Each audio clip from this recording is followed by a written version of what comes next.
in most of the cases, what they're trying to do, like what their goal, by sending this kind of emails, is get access to your mail account.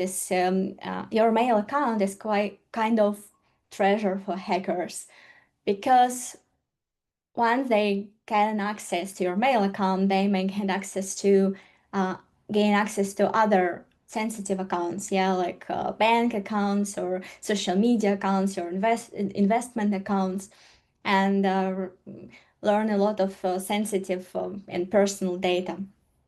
And also, your email may be used for to target other people. So it is really like popular thing when attackers firstly send phishing email, and that's how they are gaining access to your mail account, and then they are um, hack your bank account, for example.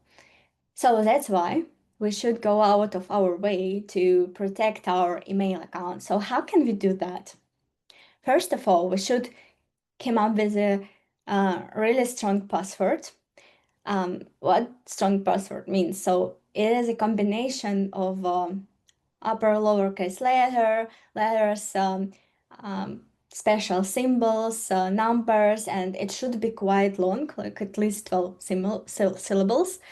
And I understand that it's quite hard to come up with such a password, and it's even harder to remember such a password, right?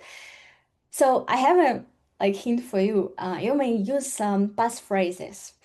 Uh, Passphrases, it is a phrase actually, but good passphrase uh, should have like random combination of words that do not make any sense, like dogs eat chocolate, I don't know, each autumn, and some numbers, for example. Yeah, it help you to create quite strong passwords that will be really hard to guess or break, but you will be able to remember it. And it's better to, like, and I understand that even like passphrase, there is a risk that you may forget. I understand it. So, what to do in such a case? You should not write it down in any the notebook, somewhere in like plain text, just it is. So you may leave some hints for yourself that only you will understand. But the best way to store passwords is use some special application that called password managers, and you may find a lot of them in application stores.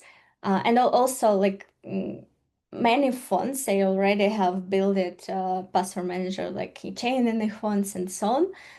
So better to save them there. But if you don't use such applications, you may leave hints somewhere. But again, it shouldn't be just, full password.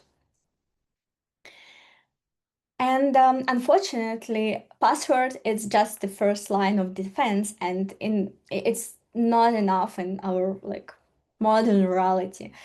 Um, so it's better to have like second layer of protection, and it's called like second factor authentication.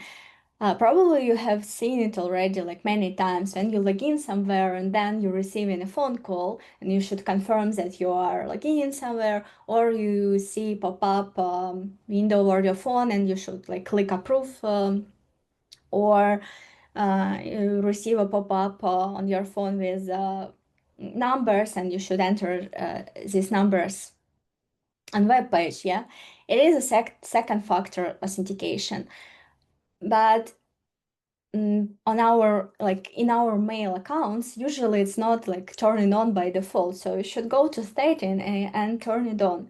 So that's why I'm highlighting that you should you should do that. You should make sure that you have it configured. Otherwise, there is a big risk that your account can be easily compromised. So if you're not sure, just go to settings and verify it. If you don't know how to do that, there are a lot of videos on YouTube how to do that, or you may ask your friends or relatives to help you with that. But please double check that it is configured, enabled.